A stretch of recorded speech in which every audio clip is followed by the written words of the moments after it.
Hello बच्चों, ज्ञान study में आपका स्वागत है। मैं सविता मंडल।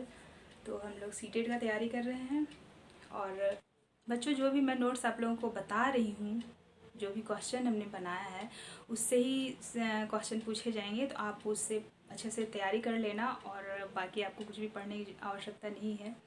SST 60 नंबर का होता है, तो SST अगर आप अच्छे से तैयारी कर लेते हो तो आपका आराम से सीटेट पास हो जाओगे। तो चलिए हम लोग स्टार्ट करते हैं। और एक बात, अगर आपको लाइफ में कुछ करना है तो भीड़ से हटकर चलो, क्योंकि भीड़ जो है वो साहस देती है लेकिन पहचान छीन लेती है। और लाइफ में अगर आप खुद की पहचान नहीं बना पाते हो तो ये ज़िंदगी जो है वो व्यर्थ चली जाएगी। तो चलिए हम लोग स्टार्ट करते हैं। सूर्य से पहला क्वेश्चन है हमारा, सूर्य कहाँ स्थित होता है एवं यह किससे बना है? तो सूर्य जो है वो सौर मंडल के केंद्र में स्थित होता है और यह बहुत बड़ा है एवं अत्यधिक गर्म गैसों से बना है। इसका खिंचाव बल इसे सौर मंडल से बांधे रखता है। नेक्स्ट क्वेश्चन है, सौर मंडल को प्रकाश एवं ऊष्मा किससे प्राप्त होता है? तो सूर्य और सौर मंडल के लिए प्रकाश एवं ऊष्मा का एकमात्र स्रोत है। सूर्य जो है उससे सौर मंडल को प्रकाश एवं ऊष्मा प्राप्त होता है। सिर्फ सूर्य ही एकमात्र स्रोत है जिससे कि सौर मंडल को प्रकाश एवं ऊष्मा प्राप्त होता है, लेकिन हम इसकी अत्यधिक तेज ऊष्मा को महसूस नहीं करते हैं क्योंकि यह हमसे बहुत दूर है। लगभग कितना दूर है? तो लगभग 15 करोड़ किलोमीटर दूर है।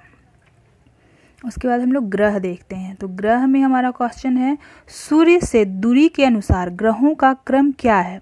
तो सूर्य से दूरी के अनुसार ग्रहों का क्रम देख लेते हैं। तो हमारे सौरमंडल में 8 ग्रह हैं। पहला जो है सबसे नज़दीक का ग्रह है बुध, उसके बाद शुक्र, तीसरे नंबर पे है पृथ्वी, फिर मंगल, बृहस्पति, शनि, यूरेनस तथा नेपच्यून। नेक्स्ट क्वेश्चन है, ग्रह सूर्य के चारों ओर किस प्रकार फैले हैं? तो ग्रह जो है वो सूर्य के चारों ओर किस प्रकार से फैले हुए हैं? तो सौर मंडल के सभी 8 ग्रह जो होते हैं वो एक निश्चित पथ पर सूर्य का चक्कर लगाते हैं और ये रास्ते कैसे होते हैं? तो दीर्घवृत्ताकार में फैले होते हैं और जिसे हम क्या कहते हैं? तो कक्षा कहते हैं। ठीक है, ये दीर्घवृत्ताकार में जो रास्ते फैले होते हैं ये कक्षा कहलाते हैं। कितने समय में बुध सूर्य का एक चक्कर लगाता है? तो बुध को सूर्य का एक चक्कर लगाने में कितना समय लगता है? तो बुध जो है सूर्य से सबसे नज़दीक का ग्रह है। ठीक है, तो यह अपनी कक्षा में सूर्य के चारों ओर एक चक्कर लगाने में 88 दिन लगाते हैं। कितना दिन लगाते हैं? तो 88 दिन जो है लगाते हैं और यह सूर्य के सबसे नज़दीक का ग्रह है और सबसे कम समय में यह जो है सूर्य का चक्कर लगाता है। शुक्र को पृथ्वी का जुड़वा ग्रह क्यों माना जाता है? तो शुक्र को पृथ्वी का जुड़वा ग्रह क्यों माना जाता है? शुक्र को पृथ्वी का जुड़वा ग्रह माना जाता है क्योंकि इसका आकार एवं आकृति जो है लगभग पृथ्वी के ही समान है, इसलिए शुक्र को पृथ्वी का जुड़वा ग्रह माना जाता है। आगे है, प्लूटो को बौना ग्रह क्यों कहा जाता है? तो प्लूटो जो है को एक ग्रह माना जाता था। पहले क्या था कि प्लूटो को एक ग्रह माना जाता था, लेकिन बाद में जो है अंतर्राष्ट्रीय खगोलीय संगठन ने अपनी बैठक में यह निर्णय लिया कि कुछ समय पहले जो खगोलीय पिंड खोजे गए हैं, जैसे कि 203 यूबी,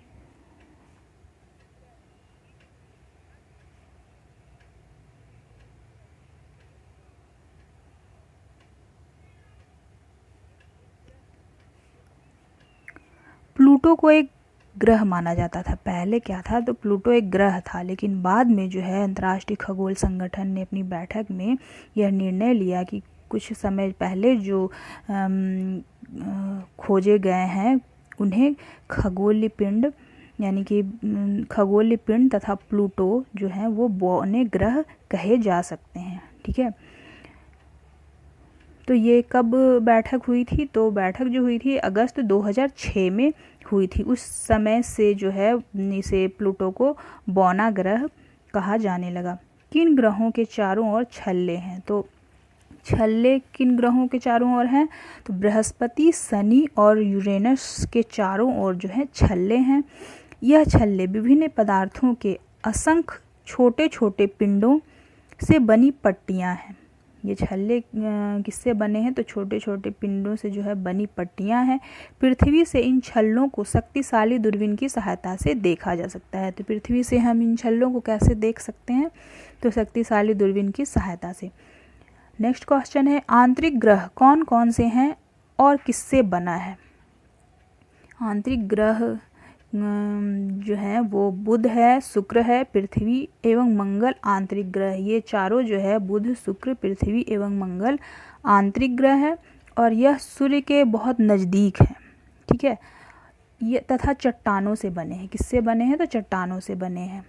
नेक्स्ट क्वेश्चन है, ब्राहा ग्रह कौन कौन से हैं और किससे बना है? तो ब्राहा ग्रह जो है वो बृहस्पति, शनि, यूरेनस एवं नेपच्यून जो है वो ब्राहा ग्रह हैं। यह सूर्य से बहुत दूर हैं तथा बड़े आकार के हैं। यह गैस और तरल पदार्थों से बने हैं। तो किससे बने हैं? गैस और तरल पदार्थों से बने हैं। अब पृथ्वी के बारे में जानते हैं। सूर्य की दूरी के हिसाब से पृथ्वी कौन सा ग्रह है और भूआब क्या है? तो सूर्य की दूरी के हिसाब से पृथ्वी जो है तीसरा ग्रह है। कितने नंबर पे पृथ्वी आता है? तो तीसरे नंबर पे पृथ्वी है। पहले पे है, सबसे नज़दीक है बुध, उसके बाद है शुक्र, उसके बाद तीसरे नंबर पे पृथ्वी आता है। आकार में कितना है? तो आकार में जो है पांचवा सबसे बड़ा ग्रह है। बृहस्पति जो है सबसे बड़ा है, सबसे बड़ा ग्रह जो है बृहस्पति है और यह पृथ्वी जो है 5वें नंबर पर आता है। ध्रुवों के पास थोड़ी चपटी है। ध्रुवों के पास थोड़ी चपटी है, यही कारण है कि इसके आकार को भूआब कहा जाता है। तो भूआब किसे कहा गया है? तो पृथ्वी जो है वो ध्रुवों के पास थोड़ी चपटी है, इस कारण से इसे भूआब कहा जाता है। भूआब का अर्थ होता है पृथ्वी के समान आकार। ठीक है, जीवन के लिए अनुकूल परिस्थितियां कहाँ पाई जाती है? तो जीवन के लिए अनुकूल परिस्थितियां जो है संभवतः केवल पृथ्वी पर ही पाई जाती है, क्योंकि पृथ्वी ना तो अधिक गर्म है और ना ही अधिक ठंडी। यहाँ पानी एवं वायु उपस्थित हैं। वायु जीवन के लिए आवश्यक है। तो सबसे महत्वपूर्ण तो है कि पृथ्वी पर वायु है और वायु के बिना जीवन नहीं है। तो जीवन के लिए वायु आवश्यक है, इसलिए जो है जीवन के अनुकूल परिस्थितियाँ जो है सिर्फ पृथ्वी पर ही पाई जाती है। सौरमंडल का सबसे अद्भुत ग्रह कौन सा है? तो सौरमंडल के जो ग्रह हैं 8 ग्रह, उनमें से सबसे अद्भुत ग्रह किसे माना गया है? तो पृथ्वी को माना गया है। ठीक है, पृथ्वी पर ऑक्सीजन मौजूद हैं, जिनके कारण जो है पृथ्वी को सौरमंडल का सबसे अद्भुत ग्रह माना गया है, क्योंकि जितने भी ग्रह हैं कहीं पर ऑक्सीजन नहीं है पृथ्वी के अलावा, इसलिए पृथ्वी को एक अद्भुत ग्रह माना गया है। पृथ्वी को नीला ग्रह क्यों कहा जाता है? तो अंतरिक्ष से देखने से जो है पृथ्वी नीले रंग की दिखाई पड़ती है। क्यों दिखाई पड़ती है? क्योंकि इसकी 2/3 सतह जो है पानी से ढकी हुई है, इसलिए इसे नीला ग्रह भी कहा जाता है। सूर्य के प्रकाश को पृथ्वी तक पहुंचने में कितना समय लगता है? तो प्रकाश की गति जो है, सूर्य की प्रकाश की गति जो है 3 लाख किलोमीटर प्रति सेकंड है। ठीक है, तो इतनी तीव्र गति के बावजूद सूर्य का प्रकाश जो है पृथ्वी तक पहुंचने में लगभग 8 मिनट का समय लगता है। 8 मिनट 16.6 सेकंड लगता है। तो ये 8 मिनट ही होगा, एग्जैक्ट टाइम जो है वो 8 मिनट 16.6 सेकंड का है। नेक्स्ट क्वेश्चन है चंद्रमा के बारे में है। तो हमारा क्वेश्चन है, पृथ्वी का उपग्रह किसे कहा गया है? तो हमारी पृथ्वी के पास जो है केवल एक उपग्रह है, और वो उपग्रह कौन है? तो चंद्रमा। चंद्रमा जो है एक उपग्रह है। इसका व्यास पृथ्वी के व्यास का केवल 1/4 है। तो इसका व्यास कितना है? तो पृथ्वी के व्यास का 1/4 है। यह इतना बड़ा इसलिए प्रतीत होता है क्योंकि यह हमारे ग्रह से अन्य खगोलीय पिंडों की अपेक्षा नज़दीक है, इसलिए जो है यह इतना बड़ा दिखता है। नेक्स्ट क्वेश्चन है, पृथ्वी से चंद्रमा की दूरी कितनी है और हमें चंद्रमा का केवल एक ही भाग क्यों दिखाई पड़ता है? तो चंद्रमा जो है पृथ्वी से लगभग 3,84,400 किलोमीटर दूर है। चंद्रमा पृथ्वी का एक चक्कर लगाने में 27 दिन में एक चक्कर वो पूरा करता है। लगभग इतने ही समय में वह अपने अक्ष पर भी एक चक्कर को पूरा करता है, जिसके परिणाम स्वरूप पृथ्वी से हमें चंद्रमा का केवल एक ही भाग दिखाई पड़ता है, क्योंकि दोनों का टाइम सेम है, जिसके वजह से हमें हमेशा एक ही भाग दिखाई पड़ता है। नेक्स्ट, चंद्रमा पर सबसे पहले किसने कदम रखा?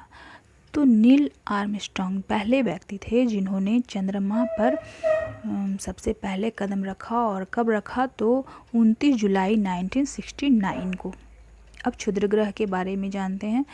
पहला क्वेश्चन है हमारा, क्षुद्र ग्रह किसे कहते हैं और यह किसकी कक्षाओं के बीच पाए जाते हैं? तो तारों, ग्रहों एवं उपग्रहों के अतिरिक्त असंख्य छोटे पिंड जो होते हैं सूर्य के चारों ओर चक्कर लगाते हैं। तो तारा, ग्रह एवं उपग्रह तो सूर्य का चक्कर लगाते ही हैं, और छोटे पिंड जो हैं वो भी सूर्य के चारों ओर चक्कर लगाते हैं। इन्हीं छोटे पिंडों को जो है क्षुद्र ग्रह कहा जाता है। और ये क्षुद्र ग्रह जो हैं कहाँ पाए जाते हैं? तो मंगल एवं बृहस्पति की कक्षाओं के बीच पाए जाते हैं। क्षुद्र ग्रह किसके भाग होते हैं? तो वैज्ञानिकों के अनुसार जो है क्षुद्र ग्रह ग्रह के ही भाग होते हैं। पहले जो है बहुत वर्ष पहले विस्फोट के बाद ग्रहों से टूटकर अलग हो गए हैं, ऐसा वैज्ञानिकों का ऐसा मानना है कि पहले ये ग्रह थे, लेकिन विस्फोट के बाद जो है ये टूटकर अलग हो गए, वही छोटे छोटे पिंड बन गए हैं, जिसे कि आज क्षुद्र ग्रह कहा जाता है। अब आकाशगंगा देखते हैं। आकाशगंगा किसे कहते हैं? हमारा सौरमंडल किसका भाग है? तो आकाशगंगा जो है वो लाखों तारों का समूह है। आकाशगंगा क्या है? तो लाखों तारों का समूह है। हमारा सौरमंडल मिल्की वे नामक आकाशगंगा का एक भाग है। तो हमारा सौरमंडल जो है किस आकाशगंगा का भाग है? तो मिल्की वे नामक आकाशगंगा का भाग है। प्राचीन भारत में इसकी कल्पना जो है आकाश में प्रकाश की बहती नदी से की गई थी। तो इसकी कल्पना किससे की गई थी? आकाश में प्रकाश की एक बहती नदी से की गई थी। ब्रह्मांड का निर्माण कौन करता है? तो आकाशगंगा करोड़ों तारों, बादलों और गैसों की एक प्रणाली। आकाशगंगा किसकी प्रणाली है? तो आकाशगंगा के अंदर जो है करोड़ों तारे आते हैं, बादल आते हैं और गैस, ये सब मिलकर जो है एक आकाशगंगा बनता है। और इस प्रकार की लाखों आकाशगंगाएं, और इस तरह से जो है बहुत सारे लाखों आकाशगंगाओं को मिलाकर एक ब्रह्मांड का निर्माण होता है। उल्का पिंड, तो उल्का पिंड किसे कहते हैं? तो सूर्य के चारों ओर चक्कर लगाने वाले पत्थर के छोटे छोटे टुकड़ों को उल्का पिंड कहते हैं। उल्का पिंड किसे कहते हैं? तो सूर्य के चारों ओर जो छोटे छोटे जो पत्थर होते हैं, जो चक्कर लगाते हैं सूर्य का, वही जो है उल्का पिंड कहलाते हैं। उल्का पिंड से चमकदार प्रकाश कब उत्पन्न होता है? उल्का पिंड जो होता है उससे कब चमकदार प्रकाश उत्पन्न होता है? तो कभी कभी क्या होता है कि उल्का पिंड जो है पृथ्वी के इतने नज़दीक आ जाते हैं और इनकी प्रवृत्ति जो हो जाती है वो पृथ्वी पर गिरने की हो जाती है। इतना ज़्यादा नज़दीक हो जाते हैं कि पृथ्वी का जो गुरुत्वाकर्षण बल जो होता है वो उसको खींचता है, जिसकी वजह से वो पृथ्वी पर गिरने लगता है। और इस जो प्रक्रिया जो होती है, घर्षण, वायु के साथ इसका घर्षण होता है। जब तेज़ी से पृथ्वी जो खींचता है उसको, तो वायु के साथ उसका घर्षण होता है, और जिसके वजह से वो गर्म हो जाता है और जल जाता है। फलस्वरूप जब जल जाता है तो चमकदार प्रकाश उत्पन्न होता है। नेक्स्ट क्वेश्चन है, उल्का पिंड गिरने से धरातल पर गड्ढे क्यों बन जाते हैं? जब उल्का पिंड गिरता है धरती पर तो वहाँ पर गड्ढे क्यों बन जाते हैं? तो कभी कभी जो होता है कोई उल्का जो है पूरी तरह से नहीं जल पाता है, और नहीं जलने की वजह से वो पृथ्वी पर गिरता है और वहाँ पे गड्ढा बन जाता है। तो आज हमारा चैप्टर यहाँ पे कंप्लीट हो जाता है। अगर आपको मेरा क्लास अच्छा लगता है तो आप इसे सब्सक्राइब करो, शेयर करो और लाइक ज़रूर करना। Thank you.